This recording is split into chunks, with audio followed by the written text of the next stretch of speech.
Hey guys, welcome to another ServerMiner plugin tutorial. I'm your host LTJim007 and today we're looking at the Villager Defense plugin. This is a really awesome minigame where the goal is to protect villagers from waves upon waves of hordes of zombies. It gets progressively harder, there is an item shop to buy items, you can choose from a variety of different kits. Overall, it's a really well made and fantastic plugin. So I've joined the game. As you can see up at the top, it's counting down from 1 minute. If we click this item in our inventory, you can see this is the kit menu, so there are tons of different kits all with different items we can choose from. So let's just go ahead and click one at random, and then I am going to fast forward to the start of the game. So the game is about to start in a couple of seconds and we are going to be teleported down into the map. Here is our kit. You can see we're in full iron armor, we've got a stick which is nice and some food. And then if we have a look about, these are the poor villagers that we have to protect. So they spawn in the houses, you can choose where they spawn. And as you can see, there's Tom and Edgar, and we have to protect these from the zombies. Here is the shop, so this is what you can buy using orbs. So we spawn with 20 orbs, and you can buy various items from the shop to help you out on your quest to defend them. So we're currently on phase 1, and if we have a look over here, there's a zombie, so we can attack him. There's a nice health bar as well. And wave 1 is going to be the easiest, of course. And then in 25 seconds, we've got a second wave. So this is kind of a breather period where we can just relax, maybe buy some items and prepare for the next horde. So here we are on wave 3, and 3 zombies are going to spawn. You can see the scoreboard on the right says 3 zombies are left. And we better watch out because they are getting rather close to this villager over here. So let's go and help Elliot out, make sure he doesn't get hit by these zombies. And as you can see, this is going to get very, very hard the higher the wave you get to.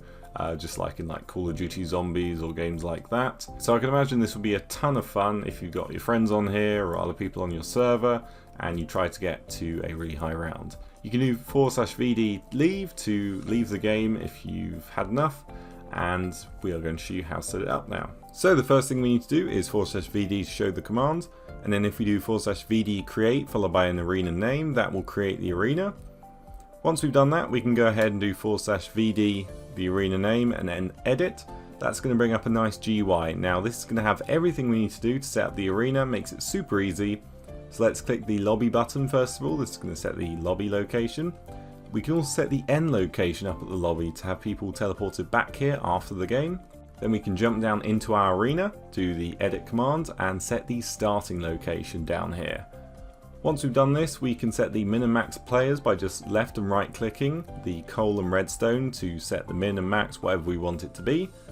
Then we can set a couple of other things, so we can even change the name of the map and we can add color codes, we can jazz it up, make it look all fancy. Let's add a bit of green to this one, the arena, and there we go, it's been changed. Then we can set the game shop, for example, so let's go ahead and do that.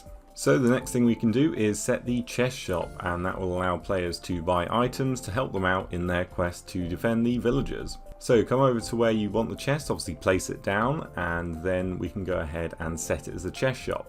So do VD Arena Edit, and then all we need to do is click Set Game Shop while looking at it, and then click it. We need to add some items, of course, so grab whatever items you want, golden apple or diamond axe, and then do VDA set price and then an amount. That's going to give it a price in orbs, which is the currency, and then just pop it in, and that is going to be an item in our shop. Once we've done that, we can set the game sign to come up to the lobby, look at a sign, and then click Add Game Sign. If you try and click it now, it won't work because obviously the game's not finished. And then there's a couple more things we need to do. So we need to set the doors and the spawn locations. So go in front of any doors you want to have in your game map and just do the arena edit command and click add game door. So the next thing we need to do is set the villager spawns. Now you need at least 2 of these. I would recommend putting them in the houses. So let's go ahead and do our second one in here. There's the second villager spawn, 2 out of 2, but you can have more if you want. Then we need to set at least 2 zombie spawns. So I'm going to come over here and click the zombie flesh. That is going to set the first one. Come over here and repeat the command. That is going to set the second one. And there we go, that is pretty much everything. So if we have a look, everything is ticked and completed. It is completely finished. But once you're happy, click Register Arena and that is going to finish the setup. So it really is that simple to create an arena for this plugin. let's go ahead and jump into the config file and see what we can change in there. So here we are in the SMPicnic control panel, and as you can see there are quite a few YML files.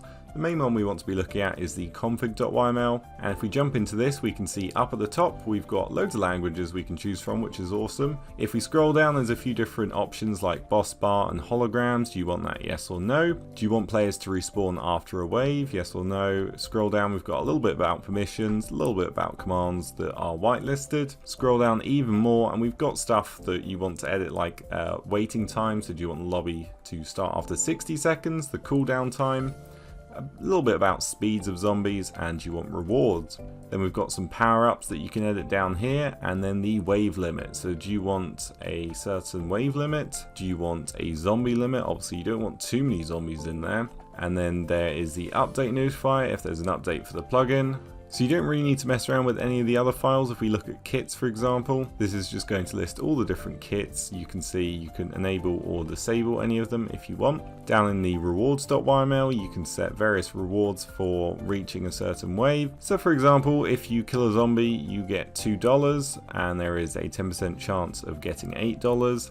And then at the end of waves 1, 5, 10 and 99 you will get a message in chat, and you actually get $5 for beating wave 5. So you could go ahead and just copy and paste any of these, change the wave number and change the amounts and change the commands. And then here we are on the spigot page. You can see it's updated from 1.11 to 1.16. It was updated just last week, and there is a ton of information on here. There's a wiki, and of course this plugin has a ton of features. It's an amazing plugin that's free to download, which is awesome. And you can see a few images here. Then if we scroll down to the bottom, we've got Discord. So if you do have any trouble, you can obviously contact the developer on there. So if you want to download it, head over to the spigot page. And if you need a server to host it on, check out ServerMiner.com for the best and cheapest hosting around. But that's it for me. Subscribe, like, comment, and I'll see you next time.